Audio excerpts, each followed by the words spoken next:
Hello everyone, my name is Pedro and this is my Vans RV12 experimental light sport airplane. I've owned this airplane for a little bit over a year and a half, and in that last year and a half I've had a lot of time to reflect on my decision for purchasing this airplane. Did I make a mistake buying this little airplane? Does it still fulfill my mission? I'll also give you an honest to God review of the Vans RV12. No bias there. I know I own one, but I'm going to tell you the truth about it. Yeah, I'm trying to share some things that I haven't seen online or read about airplane ownership, so let's get into it. Okay, so it was always my life dream to own an airplane, and I finally came to the point in my life where I had a little bit of money saved to purchase an airplane. So I started looking at aircraft on Barnstormers and Controller, Trade a Plane, places like that. But the one thing that a person needs to consider before even thinking about buying an airplane is what is their mission. A mission in terms of aircraft ownership is pretty much characterized by what are you going to be doing with the airplane 90% of the time that you fly it. So personally, my mission was I need an airplane that can take two people, pilot, passenger,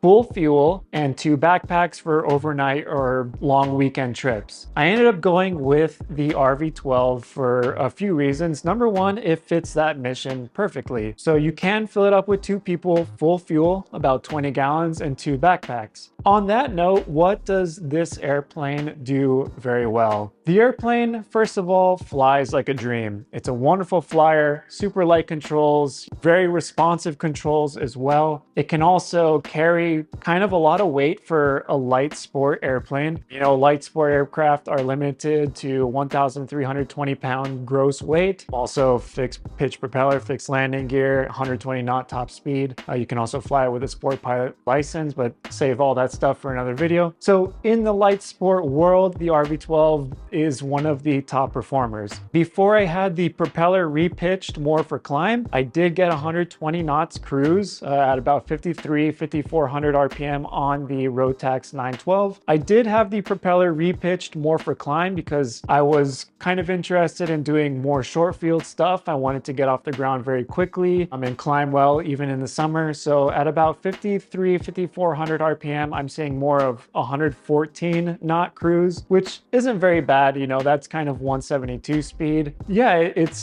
very comfortable as a pilot to fly the airplane. The cabin is pretty roomy. Pilot passenger, there's a good bit of space between there. I think it's about as wide as a Cessna 172. I'm 6'1". I have about 3 inches above my head when the canopy's closed, and the visibility is fantastic. Honestly, it's one of the best visibility airplanes I have ever been in because of the seating position. You're kind of forward of the wing a little bit so you can see down and up, which is kind of rare in low wing airplanes. So yeah, it gets off the ground really quick, climbs very well, fully loaded. I see about 700, 800 feet per minute. Just me in the winter, 1,150 feet per minute I've seen climbing out on this thing. So yeah, in the light sport world, it's an absolute beast of a performer. Those are the things that it does very well, but now I'm gonna have to tell you the truth of some of the things that I don't like about it. So what does it do poorly? I think the number one thing that the RV12 does kind of poorly is how, well, it's not very rugged.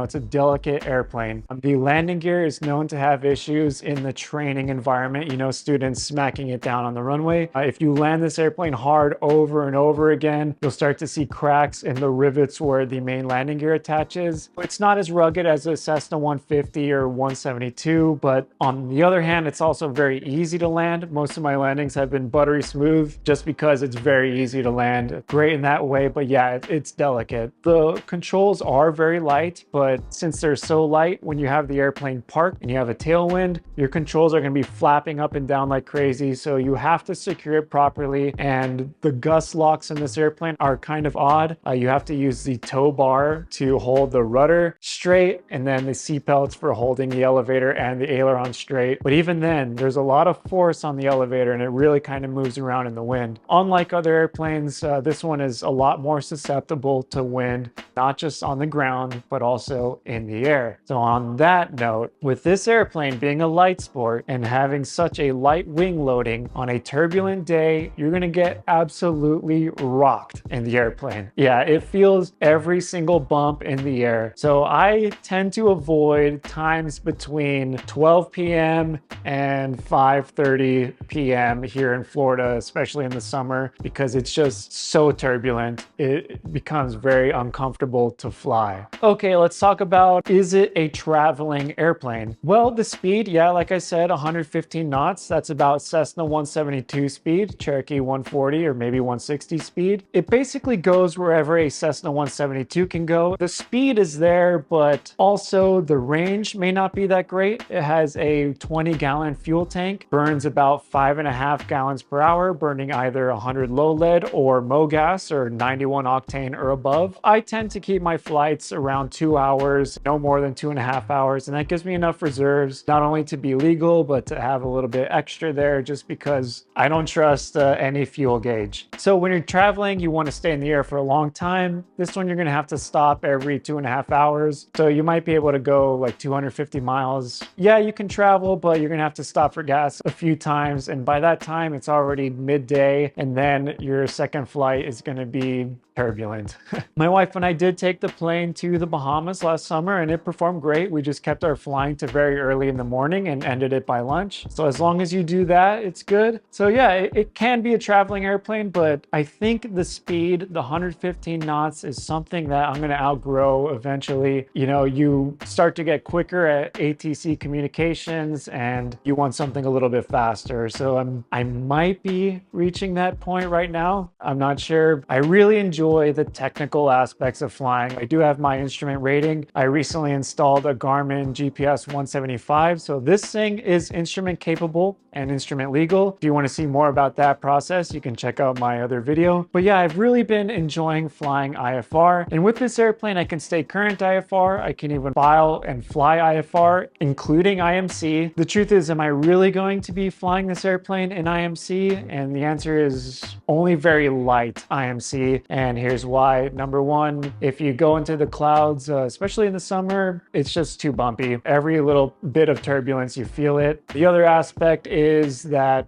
it's not really great for rain. Yeah, flying IFR doesn't mean that you're going to be in the rain, but if you do hit rain on kind of a low overcast day, that rain will start damaging and eating away the leading edge of this propellers. Yeah, I can fly IFR, but I'm going to have to keep it to dry days and kind of a high overcast, you know, where the tops aren't past 6,000 feet. Basically, I don't want to be in the clouds for very long in this airplane. It's also designed as a VFR airplane. You know, the panel is kind of low, and with an IFR airplane, you want it a little bit higher, kind of splitting the view outside and the cockpit 50-50. This one, the panel's a little bit low to be focusing on the instruments for very extended periods of time. It can be done, and I did my instrument proficiency checkout in this airplane, and it was fine, but it's not really built for IFR, and that's kind of something that I've been enjoying. So that brings us back to the main question. Do I think I made a mistake buying this airplane? Do I plan on keeping it? You know, what are my thoughts here? Well, for right now, the airplane is fulfilling my mission. It really is only me flying 90% of the time. I'm also staying IFR current with it, practicing landings. I'm not going anywhere far right now, but I can start to feel myself slowly outgrowing that type of flying and wanting to dive a little bit more into something faster, maybe a little bit heavier, or something that's really built for IFRs. Okay, hypothetically, if I had more money at the time, what would I have purchased? I have always loved the Beechcraft Bonanza. I have a little bit of time in a Bonanza, and that thing flies on rails. It's just so well built. It's rugged. It's a great IFR platform, great for a small family. On the other hand, it's a certified airplane, and with that comes the certified maintenance costs, which is something I can't afford right now. I'm glad I have this airplane because I do all the maintenance myself on it. I also sign off on the condition inspections because I have my light sport repairman certificate. Maintaining this airplane is very inexpensive, so I don't think I could afford a Bonanza right now. So what do I really think I'd like to end up having? And I'm thinking probably an RV10. Now, the RV10 is a 4-seater. It's much faster than this airplane, also built by Vans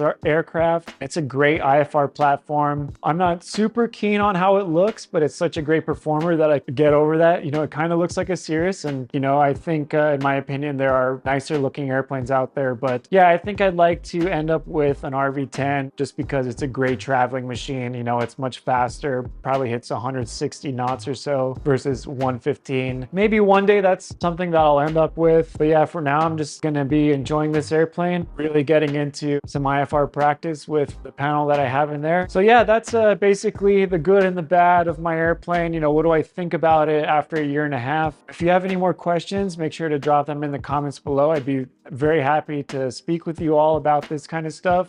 Hope you enjoyed the video, and until then, blue skies, and I'll see you on the next flight.